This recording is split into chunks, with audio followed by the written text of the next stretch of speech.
Forgive us our debts. Forgiveness is our one great need.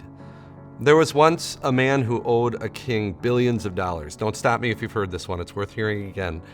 Well, the king called him in and demanded that he pay the debt, and if he couldn't, he'd be thrown in prison until he could. How much do you make in prison again? Yeah, obviously the man could not pay the debt, so do you know what the king did? He forgave the debt and let him go. I'm guessing you figured out who the characters are in Jesus' story. God is the king. We are the ones who owed an unpayable debt. Forgiveness is our greatest need. Everything else pales in comparison. So, what happened to the debt? The king took the loss. We can all relate with Barabbas. Do you remember Barabbas? He was a criminal that was on trial with Jesus and the two other criminals on the cross. So Barabbas is sitting in his cell, waiting to be crucified, when he hears the footsteps of the guard coming down the hall. He hears the key in the lock, and the door opens, and the guard comes in and says to him what God says to each one of us: you're free. Jesus is dying in your place. And just like that, Jesus took care of our greatest need. When we pray, forgive us our debts, Jesus' only response is, you're forgiven. So let's finish the story.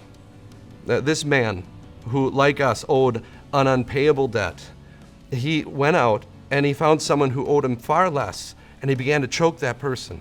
Well, the king found out about it, had him pulled in, and the king had him tortured and thrown in jail.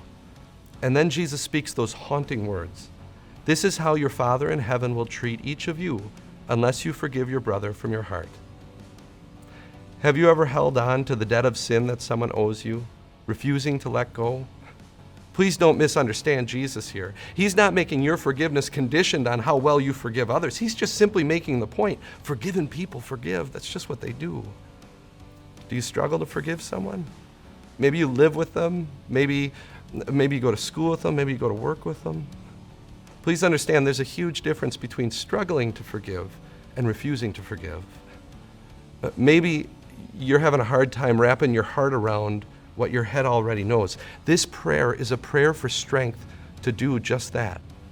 So where are you going to get the strength to forgive?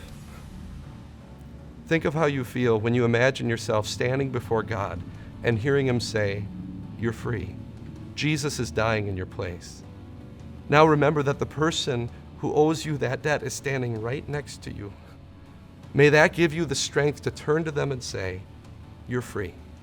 I forgive you because Jesus forgave me. Do you struggle to forgive sometimes? Comment below, hit subscribe, and join us tomorrow when we'll be talking about lead us not into temptation. So, what did you just pray about? Did you pray it or just merely say it? That's not a new temptation for us.